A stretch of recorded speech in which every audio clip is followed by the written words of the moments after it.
Does the Netanyahu government instruct the IDF to shoot and kill their own soldiers when they think those soldiers have been or are in danger of being captured? Well, there is it has been confirmed that there is a directive. It's called the Hannibal Directive in Israel for the armed forces, and this directive basically says that to have um, members of the IDF taken prisoner or hostage by a hostile force, it is far better if the surviving soldiers have the capability to kill them. This is preferable than to have them become hostages with all the complications of the hostage taking and making deals and that sort of thing that result from that. Um, this is it has been verified that this is a policy. Whether this policy applied on October 7th is debatable, but just today the Haaretz newspaper has been publishing the names of the people, the Israelis who were killed on October 7th, and they've come up with something like more than half of the identifiable victims were soldiers. So these might have been soldiers that were in the bases that were overrun by Hamas and taken prisoner. And then when the Israeli forces came back on the scene, a shootout began, and lots of Israelis got killed in the crossfire. And the crossfire was in two directions. So I mean, this is an interesting hypothesis that's been raised. Yeah.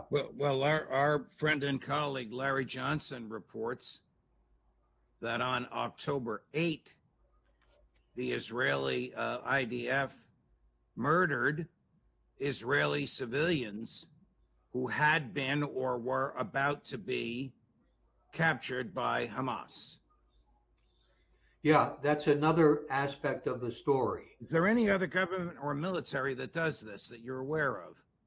I have never heard of anything like this. This would have produced a mutiny in the United States Army back when I served in it during Vietnam.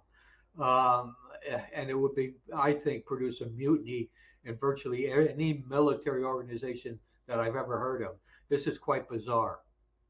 Are there members of the Netanyahu cabinet, whether it's his major governing body or the so-called war cabinet, that have called for the annihilation of the Palestinian people?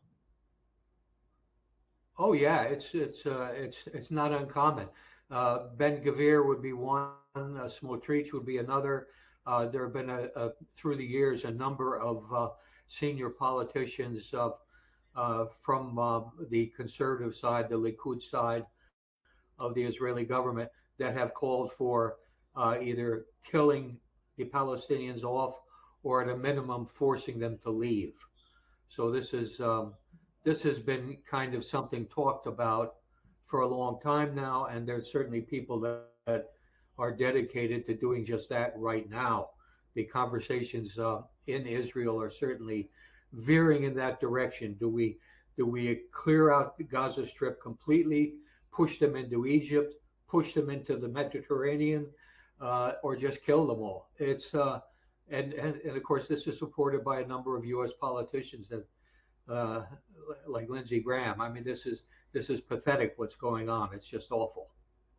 How dangerous would it be for the Israeli government to occupy and to govern, to control Gaza? I'm not talking about prison guards at the border. I'm talking about running the government and being in the streets. How dangerous is that?